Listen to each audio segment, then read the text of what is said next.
အားလုံးပဲမင်္ဂလာပါကျွန်တော်ကတော့ Inspire Architecture Visualization ကကိုစိုင်းထက်မြတ်ဖြစ်ပါတယ်ကျွန်တော်တို့ Visualization ပညာရပ်တွေကိုကျောင်းသားတွေသင်ကြားပေးခဲ့တာ10နှစ်ကျော်ကာလရှိခဲ့ပါပြီကိုဗစ်ကာလမတိုင်ခင်အချိန်မှာတော့ကျွန်တော်တို့ကပြင်ပသင်တန်းတွေဖွင့်နေကျောင်းသားတွေကိုစာသင်ကြားပေးခဲ့တယ်ကိုဗစ်စတင်ဖြစ်လာတဲ့အခါမှာတော့ပြင်ပသင်တန်းအနေနဲ့စာသင်ကြားဖို့အဆင်မပြေတော့တဲ့အတွက်ကြောင့်မလို့ကျွန်တော်တို့သင်တန်းကို online ပုံစံနဲ့ကျွန်တော်တို့ပြောင်းလဲခဲ့ပါတယ်အဲ့တော့ online ပုံစံနဲ့ပြောင်းလဲခဲ့တာဒီကိုဗစ်ကာလကနေစပြီးတော့ဒီနေ့2024နှစ်ဦးပိုင်းထိဖြစ်ပါတယ် online နဲ့သင်ကြားတဲ့အခါမှာလည်းပဲစာသင်ကြားရေးထိရောက်စေဖို့အတွက်ကျွန်တော်က video recording file တွေပေးပို့ပြီးတော့ကျောင်းသားတွေကိုစာသင်ကြားတာမျိုးမလုပ်ဘဲနဲ့ Zoom software Zoom media ကနေမှကျွန်တော်တို့ Zoom meeting ပုံစံမျိုးနဲ့ဓာတ်ရိုက်စာသင်ကြားခြင်းလုပ်ပါတယ်ဓာတ်ရိုက်စာသင်ကြားတာဖြစ်တဲ့အတွက်ကြောင့်မလို့ကျောင်းသားကျောင်းသူတွေအနေနဲ့စာသင်ကြားနေတဲ့အချိန်မှာတခါတည်းသိကျင်တာလေးတွေမေးကျင်တာလေးတွေကိုကျွန်တော်ကိုစာပြန်ပြီးတော့မေးလို့ရမှာဖြစ်ပါတယ်အဲ့တော့ကျွန်တော်တို့စာသင်ကြားတဲ့အခါမှာလည်းပဲစာသင်ကြားရေးထိရောက်စေဖို့အတွက်ကျွန်တော် Zoom ကနေမှကိုယ်တိုင်ဓာတ်ရိုက်စာသင်ကြားပေးပါတယ်နောက်ပြီးတော့တချို့ကျောင်းသားလေးတွေမေးကြတယ်ပေါ့နော်သင်တန်းမှာအိမ်စာပေးသလားပေးပါတယ်ကျွန်တော်တို့သင်တန်းကျောင်းမှာအိမ်စာမပေးလို့မရပါဘူးဘာကြောင့်လဲဆိုတော့ဒါကလည်းကျောင်းသားတွေအတွက်ဖြစ်ပါတယ်ကျွန်တော်တို့အနေနဲ့ကိုပေးထားတဲ့အိမ်စာလေးတွေကိုအချိန်ကုန်ခံပြီးတော့ကျောင်းသားတစ်ယောက်ချင်းစီကိုစာပြန်စစ်ပေးပါတယ်ကျွန်တော်တို့သင်ကြားရတဲ့ visualization ဆိုတဲ့ပညာရပ်ဒီစာတွေ့နဲ့လုံးဝအဆင်မပြေတာဖြစ်တဲ့အတွက်ကြောင့်မလို့လက်တွေ့နဲ့ပါကျွန်တော်တို့ကလေ့ကျင့်သင်ကြားပေးရတာဖြစ်ပါတယ်အဲ့တော့ interior အပိုင်းနေပဲဖြစ်ဖြစ် exterior အပိုင်းနေပဲဖြစ်ဖြစ်ကျွန်တော်တို့စာသင်ကြားတဲ့အခါမှာကျောင်းသားတွေကို project လေးတွေကျွန်တော်တို့ပေးလို့ရှိပါတယ်အဲ့တော့ project ဆိုတာကတော့ဗျာအိမ်စာပေါ့အိမ်စာလေးတွေပေးလို့ရှိပါတယ်အဲ့တော့ကျောင်းသားကျောင်းသူတွေအနေနဲ့ကျွန်တော်အတွေ့အကြုံရကျောင်းသူတွေကမှစာမေးပါတယ်မတိတာလေးတွေမရှင်းတာလေးတွေကိုစာမေးလေးရှိပါတယ်ကျောင်းသားတွေအနေနဲ့ကတော့ကျွန်တော်တို့လည်းငယ်ရာကကြီးလာတယ်လို့ပဲရလားနားလေလားလို့မေးရတယ်နားလေပါတယ်ဒီလိုပဲဖြေကြတာများပါတယ်ယောက်ျားလေးနဲ့မိန်းကလေးကျောင်းသားနဲ့ကျောင်းသူရဲ့သဘောတဘာဝကဒီလိုရှိတာဆိုတော့ကျွန်တော်တို့အနေနဲ့နှုတ်နဲ့မမေးတော့ဘဲနဲ့လက်တွေ့ဆန်ဆန်ပဲ project တွေပေးတယ်အိမ်စာတွေပေးလိုက်တယ်အဲ့တော့ကျွန်တော်တို့လိုမျိုးစာသင်ကြားတဲ့သူတွေဒီကျောင်းသားတွေကလှုပ်လာတဲ့အိမ်စာကိုကြည့်လိုက်ပြီဆိုတာနဲ့ဒီကျောင်းသားတယောက်က lighting တွေမှားနေသလား material တွေဘာချုပ်ယွင်းနေလား setting ဘိုင်းတွေမှာလိုအပ်ချက်တွေရှိနေလားနောက်ပိတ်ဆုံးနောက်ဆုံးအဆင့်ဖြစ်တဲ့ Photoshop post production မှာ over exposure တွေ over saturation တွေဖြစ်နေသလားဒါတွေကိုကျွန်တော်တို့ကမြင်ပြီးဖြစ်ပါတယ်တွေ့သွားပြီးဖြစ်ပါတယ်ဒါဆိုရင်ဒီကျောင်းသားတယောက်ကိုဘလို့ပြန်ပြီးတော့စာပြန်ရှင်းပြရမလဲ lighting မှားနေတဲ့သူတွေကို lighting တွေပြန်ပြောပြတာမျိုး material မှားနေတဲ့သူတွေကို material တွေပြန်ရှင်းပြပေးတာမျိုးဒါမျိုးတွေကျွန်တော်လုပ်ဆောင်ပါတယ်အဲ့တော့ကျွန်တော်တင်တန်းမှာအိမ်စာလေးတွေပေးတဲ့အခါမှာZoom software မှာကျွန်တော်တို့စာတင်တယ်ပေါ့ဗျာခုနပြောသွားသလို Zoom software မှာစာတင်တယ်အိမ်စာပေးတာတွေအိမ်စာစာပြန်ဆက်တာတွေကိုကျွန်တော်တို့က Skype software ကိုအသုံးပြုပါတယ်အဲ့တော့ကျောင်းသားတိုင်းကကျွန်တော်ရဲ့ personal Facebook account တွေမှာမရှိတာဖြစ်တဲ့အတွက်ကြောင့်မလို့တချို့လဲကိုယ့် Facebook ကိုကိုယ့်အနေကိုပဲ personal ရသုံးချင်တာရှိတာသုံးကြတာဖြစ်တဲ့အတွက်ကြောင့်မလို့ကျွန်တော်တို့တခြားသော platform တစ်ခုကိုကျွန်တော်ခွဲထုတ်ပေးလိုက်တယ်အဲ့ဒါကတော့ Skype ပါ Skype မှာကျွန်တော်ကကျောင်းသားလေးတွေကို group လေးကျွန်တော်တို့ဖွဲ့ပေးပါတယ်တက်ဆိုင်ရာ Monday Tuesday ဆိုလဲ Monday Tuesday တန်း Saturday Sunday ဆိုလဲ Saturday Sunday တန်းတက်ဆိုင်ရာကျောင်းသားလေးတွေကို group လေးတွေဖွဲ့ပြီးတော့ကျွန်တော်အဲ့ဒီ group ထဲကနေမှကျောင်းသားတွေကိုအိမ်စာပေးတယ်ကျောင်းသားတွေပြန်ပို့တဲ့အိမ်စာတွေကိုလည်း group ကနေမှကျွန်တော်စာပြန်စစ်တယ်ပြီးသွားတဲ့အခါကျလို့ရှိရင်ကျောင်းသားတွေကိုစာပြန်စစ်တဲ့အခါမှာ group ကနေမှကျွန်တော်ကvoice message လေးတွေနဲ့ကျွန်တော်စာပြန်ဖြေတာမျိုးတွေလုပ်ပေးပါတယ်အဲ့တော့ဒါကကျွန်တော်စာသင်ကြားတဲ့ပုံစံကိုပါကျွန်တော်တခါတည်းမိတ်ဆက်ပေးသွားတာဖြစ်ပါတယ်အဲ့တော့ကျောင်းသားတွေအနေနဲ့ကျွန်တော်ကိုဘာပြန်လုပ်ပေးရလဲဆိုလို့ရှိရင်ဘာပြန်လုပ်ပေးရလဲဆိုတာဒီလိုပါနော်ဆိုတော့ကျွန်တော်တို့ကအိမ်စာပေးတယ်အိမ်စာလေးတွေကျွန်တော်ကိုပြန်ပြီးပြပေးရပါတယ်အဲ့တော့ဒီအိမ်စာလေးတွေကိုကြည့်ပြီးတော့ lighting material setting post production အဖက်ဖက်ကိုကျွန်တော်တို့ကစစ်ပြီးတဲ့အခါမှာလိုအပ်တာတွေကိုကျောင်းသားတွေကိုပြန်ပြောတယ်ပြီးွားရင်ကျောင်းသားအနေနဲ့ကလည်းဒီမှားယွင်းသွားတာလေးတွေကိုကျွန်တော်တို့က check back ပြန်ပြီးတော့ပြင်ပေးရပါတယ် check back ပြန်ပြီးတော့ပြင်ပေးရပါတယ်အဲ့တော့ကျွန်တော်စာသင်ကြားတဲ့ပုံစံကကျောင်းသားတွေကိုအိမ်စာလေးတွေပေးလိုက်ကျောင်းသားပြန်ပြတဲ့အိမ်စာကိုကျွန်တော်တို့ကစစ်လိုက်ပြီးွားရင်ကျွန်တော်ကအမှားယွင်းလေးတွေပြင်ပေးတယ်ကျောင်းသားတွေက check back တွေပြန်ပြီးပြင်ရတယ်အဲ့ဒီလိုပုံစံမျိုးနဲ့အိမ်စာပေးလိုက်စာပြန်စစ်လိုက်အမှားလေးတွေပြင်လိုက်နဲ့ကျောင်းသားတွေကိုကျွန်တော်တို့ကဖြည်းဖြည်းချင်းဆွဲခေါ်ပြီးတော့ training ပေးတဲ့ပုံစံနဲ့သင်တန်းမှာသင်ကြားပေးတာဖြစ်ပါတယ်အဲ့တော့ဒီပုံစံကကျွန်တော်တို့အထွေထူးမိတ်ဆက်ပေးစရာမလိုတော့ဘူး ကျွန်တော်ရဲ့ရှစ်နှစ်တာကာလမှာစာတင်ကြားခဲ့တဲ့ကျောင်းသားတွေဆိုလို့ရှိရင်ဒီပုံစံနဲ့ရင်းနှီးကျွမ်းဝင်နေပြီဖြစ်ပါတယ်ဆိုတော့တခြားသောကျောင်းသားတွေကမှတစ်ဆင့်လက်ဆင့်ကမ်းပြီးတော့ရောက်လာတဲ့ကျောင်းသားအသစ်တွေကလည်းဒီလိုပုံစံနဲ့ပဲကျွန်တော်ဆက်လက်ပြီးတော့လေ့ကျင့်သင်ကြားပေးနေတာဖြစ်ပါတယ်အဲ့တော့ကျွန်တော်တို့အနေနဲ့ကအချိန်ပိုပေးရတယ်ကျောင်းသားတွေကိုအိမ်စာစစ်ပေးတယ်စာပြန်ဖြေပေးတယ်အဲ့ဒီအတွက်ကြောင့်မလို့ကျွန်တော်တို့အနေနဲ့အချိန်တွေပို့ပြီးတော့ပေးရတယ်ဒါပေမဲ့ကျွန်တော်တို့အကျိုးကျေးဇူးရလက်အနေနဲ့ကတော့ကျွန်တော်တို့ rendering ကောင်းကောင်းမွန်မွန်လုပ်နိုင်တဲ့ကျောင်းသားတွေထွက်ပေါ်လာတယ်အဲ့တော့ဒီလိုလှုပ်ဆောင်ပေးမှလည်းပဲဒီကျောင်းသားတွေလုပ်ငန်းခွင်တွေကိုဝင်သွားတဲ့အခါမှာအဆင်ပြေနဲ့လုပ်ငန်းခွင်တွေကိုဝင်ရောက်ပြီးတော့လုပ်ငန်းတွေကိုလုပ်ကင်နိုင်မှာဖြစ်ပါတယ်ကျွန်တော်တို့ရဲ့ရည်ရွယ်ချက်ကတင်နန်းတက်မြောက်ပြီးသွားတဲ့အခါမှာတင်နန်းတိတ်ရောက်ပြီးသွားတဲ့အခါမှာကျွန်တော်တို့တကယ်လက်တွေ့လေ့ကျင့်ခန်းထဲမှာပါအလုပ်လုပ်နိုင်စေဖို့အတွက်ကျွန်တော်တို့ကရည်ရွယ်တာဖြစ်ပါတယ်ဒါကကျွန်တော်စာသင်ကြားတဲ့ပုံလေးတွေကိုကျွန်တော်ပြန်လည်ပြီးတော့မျှဝေပေးတာဖြစ်ပါတယ်နောက်တစ်ချက်အတူချုံပြောရမယ်ဆိုလို့ရှိရင် visualization ခေါင်းစဉ်လေးတွေမှာကျွန်တော်တို့က lighting ချိန်တာတွေ material ချိန်တာတွေ setting ချိန်တာတွေရှိပါတယ်ကျွန်တော်တို့ rendering နည်းနည်းပါးပါးလုပ်ဖို့တဲ့ကျောင်းသားကျောင်းသူတွေဆိုလို့ရှိရင်ဒါလေးတွေကိုကျွန်တော်တို့သိပါတယ် lighting အပိုင်းရှိမယ် material အပိုင်းရှိမယ် setting အပိုင်းတွေရှိပါမယ်အဲ့တော့ဒီအပိုင်းတွေမှာကျွန်တော်တို့က lighting ကိုပုံသေးမှတ်တာမျိုး material ကိုပုံသေးမှတ်တာမျိုး setting ကိန်းဂဏန်းတွေကိုပုံသေးမှတ်ပြီးထည့်သုံးတာမျိုးကျွန်တော်လုံးဝအားမပေးပါဘူးစာတင်ကြားတဲ့အခါမှာလည်းပဲကျောင်းသားကျောင်းသူတွေကိုကျွန်တော်အနေနဲ့ကအလွတ်မှတ်စရာမလိုတဲ့နည်းတွေနဲ့ပဲကျွန်တော်ကစာတင်ကြားပေးပါတယ် lighting ဥပမာကျွန်တော်ပြောပြမယ် lighting ကိုကျွန်တော်တို့အလွတ်မှတ်လို့ရလားလုံးဝမရဘူး lighting ဒီအခန်းအနေထားပေါ်မှာမူတည်ပြီးတော့မှပြောင်းလဲနေတဲ့သဘောတဘာဝရှိတယ်အခန်းကျင်းမယ်အခန်းကျယ်မယ် lighting အနေထားမတူပါဘူးအခန်းမှာပရင်းပေါက်တွေနဲမယ်ပရင်းပေါက်တွေများမယ်ပရင်းပေါက်ကြီးမယ်ပရင်းပေါက်သေးမယ်အပြင်ကနေမှဝင်လာမဲ့အလင်းအားတွေပရင်းပေါက်အကြီးအသေးအနည်းအများပေါ်မှာမူတည်ပြီးတော့အလင်းဝင်လာတဲ့အားတွေမတူတော့ပါဘူးအဲ့တော့အချိန်နေအရက်ကြောင့်ပြောင်းလဲနေတဲ့ lighting ပုံစံကိုကျွန်တော်တို့ဘယ်လိုပုံစံနဲ့အလွတ်ကျက်ပြီးတော့အလွတ်မှတ်ပြီးတော့ကျွန်တော်တို့ထည့်သုံးမလဲလုံးဝမရပါဘူး lighting အပိုင်းဒီကိုယ်တိုင်နားလည်သွားမှကိုယ်တိုင်လုပ်နိုင်မှာဖြစ်ပါတယ်လှေနံဓာတ်ထည့်ပုံစံနဲ့ lighting ကိုလုံးဝအလုပ်လုပ်လို့မရပါဘူးအဲ့တော့စာတင်တဲ့အခါမှာလဲ lighting ဘိုင်းကိုတင်တဲ့အခါမှာကျွန်တော်တို့က brain ပေါက်တွေတကားပေါက်တွေတွေ့ပြီဆိုတာနဲ့တခါတည်းလာတာဆိုပြီးတော့ rectangle light တွေထည့်ပြီးသုံးတာမျိုးမဟုတ်ပါဘူး lighting ရဲ့သဘောတဘာဝသည်အခန်းလေးလင်းသွားတိုင်းကြည့်လို့ကောင်းသွားတာမဟုတ်ပါဘူး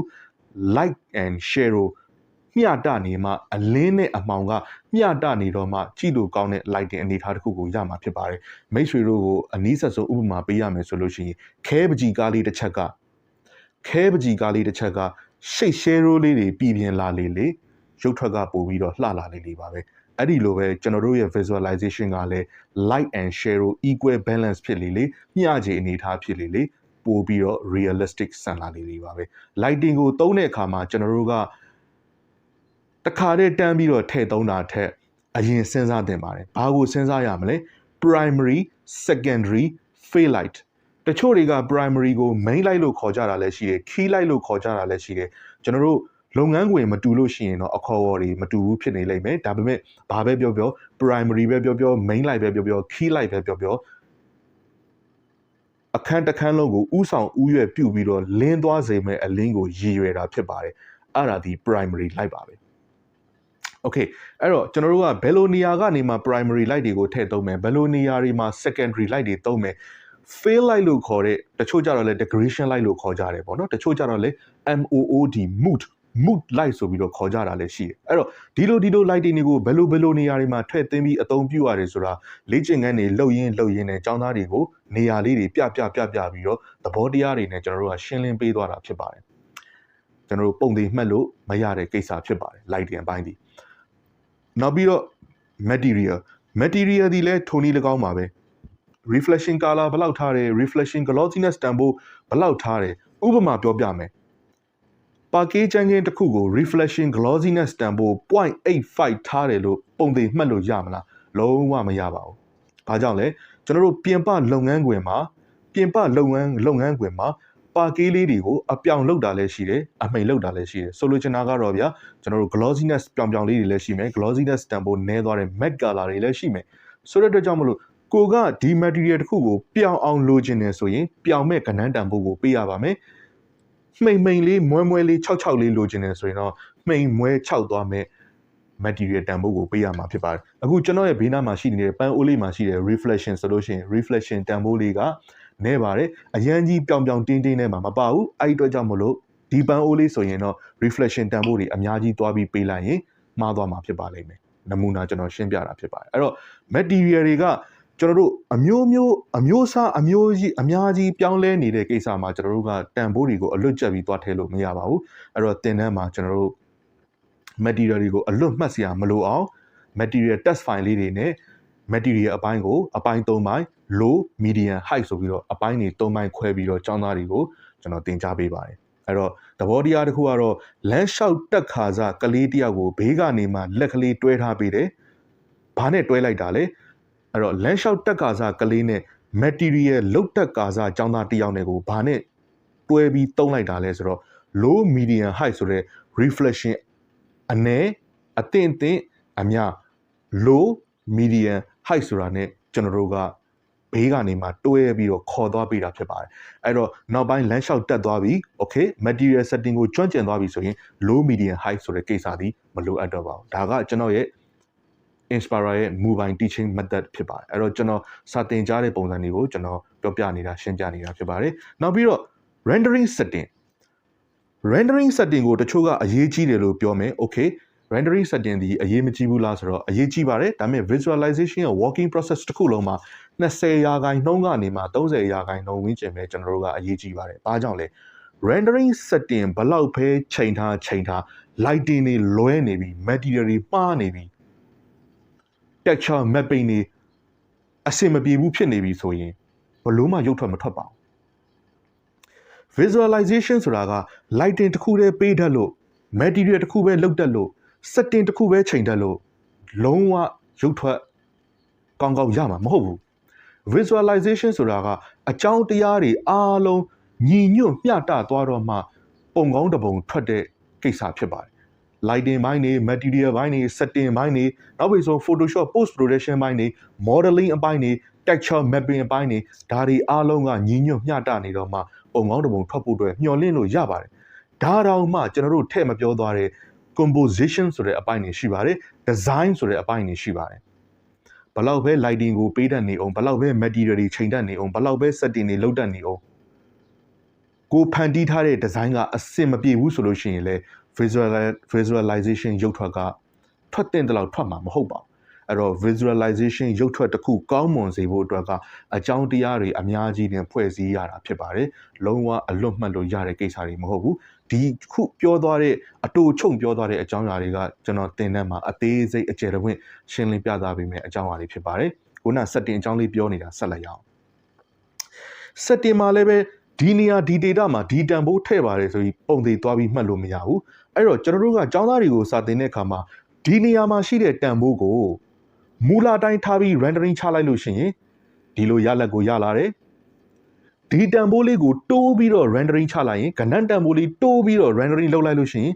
ဒီလိုရုပ်ထွက်ဖြစ်သွားတယ်တဖန်ဒီတန်ဖိုးကိုမှမတိုးဘဲနဲ့ short ပြီး run လိုက်လို့ရှိရင်ဒီလိုရုပ်ထွက်ထပ်ဖြစ်သွားတယ်အဲ့တော့မူလတိုင်းကတစ်မျိုးကဏ္ဍတန်ဖိုးတိုးပြီးတစ်မျိုးကဏ္ဍတန်ဖိုး short လိုက်ပြီးတော့တစ်မျိုးအနည်းဆုံး2မျိုးနဲ့3မျိုးကို rendering လုပ်ပြလိုက်တယ်အဲ့ဒီမှာကျောင်းသားကဘာကိုမြင်သွားပြီလဲဆိုတော့ဒီတန်ဖိုးကကဏ္ဍတန်ဖိုးများရင်ဘယ်လိုဖြစ်သွားတယ်ကဏ္ဍတန်ဖိုးနည်းရင်ဘယ်လိုဖြစ်သွားတယ်ဆိုတာကျောင်းသားတယောက်ကတီးတီးချာချာသိမြင်သွားပြီဖြစ်တဲ့အတွက်ကြောင့်မလို့ဒီနေရာမှာထည့်ရမယ့်ကဏ္ဍတန်ဖိုးကိုဘယ်လောက်ထည့်ရပါတယ်ဆိုတာအလွတ်ချက်မှာမဟုတ်တော့ဘူးအလွတ်မှတ်မှာမဟုတ်တော့ဘူး setting ဒီအလွတ်ချက်စရာလည်းမလိုဘူးအလွတ်မှတ်စရာလည်းမလိုဘူးသဘောတရားနားလည်ဖို့ပဲလိုတယ် okay သဘောတရားနားလည်သွားစီဖို့လဲခုနတုန်းကစာသင်ကြားသလိုမျိုးကျွန်တော်တို့ကကဏ္ဍတန်ဖိုးလေးတွေကိုတိုးပြတယ် short ပြတယ် before and after ကို rendering ရှင်းပြီးလုပ်ပြနေတာလုပ်ပြသွားတာဖြစ်တဲ့အတွက်ကြောင့်မလို့သဘောတရားကိုနားလည်သွားတယ်ကဏ္ဍတန်ဖိုးအလွတ်မှတ်စရာမလိုတော့အဲ့တော့မိတ်ဆွေကျွန်တော်ပြောပြမယ်ကဏ္ဍတန်ဖိုးကိုတိုးလို့ဒီလိုရုပ်ထွက်လာတယ်ကဏ္ဍတန်ဖိုးကို short လို့ရုပ်ထွက်ဒီလိုထွက်လာတယ်ဆိုရင်မိတ်ဆွေကတိုးလို့ထွက်လာတဲ့ရုပ်ထွက်ကိုကြိုက်ရင်မိတ်ဆွေကိုယ်တိုင်ကဏ္ဍတန်ဖိုးကိုတိုးပြီးသုံးလို့ရသွားမယ်ရှော့ပြီးထားလိုက်လို့မှထွက်လာတဲ့ရုပ်ထွက်ကိုမိတ်ဆွေကကြိုက်တယ်ဆိုရင်တော့ကို့အကြိုက်နဲ့ကိုကဏ္ဍတန်ဖိုးရှော့ပြီးတော့သုံးလို့ရသွားမယ်သူများကဒီနားမှာတန်ဖိုး9ထဲလို့ကိုလိုက်ထဲတယ်သူများကဒီနားမှာတန်ဖိုးလေး3လိုက်ထဲလို့ကိုကလိုက်ထဲတယ်ဒီလိုအနေထားမျိုးမိတ်ဆွေမှာလုံးဝရှိမှာမဟုတ်တော့ကျောင်းသားကျောင်းသူတွေမှာလုံးဝရှိမှာမဟုတ်တော့ အဲ့တော့ဒါက setting ဘိုင်းနဲ့ပတ်သက်ပြီးတော့ကျွန်တော်အတူချုပ်ပြီးပြောပြသွားတာအဓိကကျွန်တော် main point ကိုထောက်ပြသွားတာက setting ဒီအလွတ်ကျက်စရာမလိုဘူးအလွတ်မှတ်ရမယ့်ကိစ္စမဟုတ်ဘူးသဘောတရားနားလည်အောင်လေ့လာရမယ့်ကိစ္စဖြစ်ပါတယ်ဒါကတော့ကျွန်တော်တို့စာသင်ကြားတဲ့ပုံစံလေးတွေကိုအကြမ်းမြင်မိတ်ဆက်ပေးသွားတာဖြစ်ပါတယ်တခြားသောဒီထက်ကိုသိချင်တဲ့အကြောင်းအရာလေးတွေအသေးစိတ်တခြားသောကိုမေးချင်တဲ့ကိစ္စလေးတွေသိချင်တဲ့ကိစ္စလေးတွေရှိတယ်ဆိုရင်လည်းကျွန်တော် page က Messenger မှာပဲဖြစ်ဖြစ်ကျွန်တော် page မှာတင်ထားတဲ့ကျွန်တော်ရဲ့ဖုန်းနံပါတ်0945106617ဆိုတဲ့ကျွန်တော် site ထက်မြက်ကနံပါတ်လေးကိုဆက်သွယ်ပြီးတော့မေးမြန်းလို့ရပါတယ်နောက်နေ့တွေနောက်ထပ်တွေမှာလည်းပဲကျွန်တော်တို့ rendering နဲ့သက်ဆိုင်တဲ့အယူအဆတွေ lighting နဲ့သက်ဆိုင်တဲ့အယူအဆတွေ material နဲ့သက်ဆိုင်တဲ့အယူအဆတွေကိုကျွန်တော် video file လေးတွေနဲ့ဆက်လက်ပြီးတော့မျှဝေပေးသွားမှာဖြစ်ပါတယ်အားလုံးပဲကျေးဇူးတင်ပါတယ်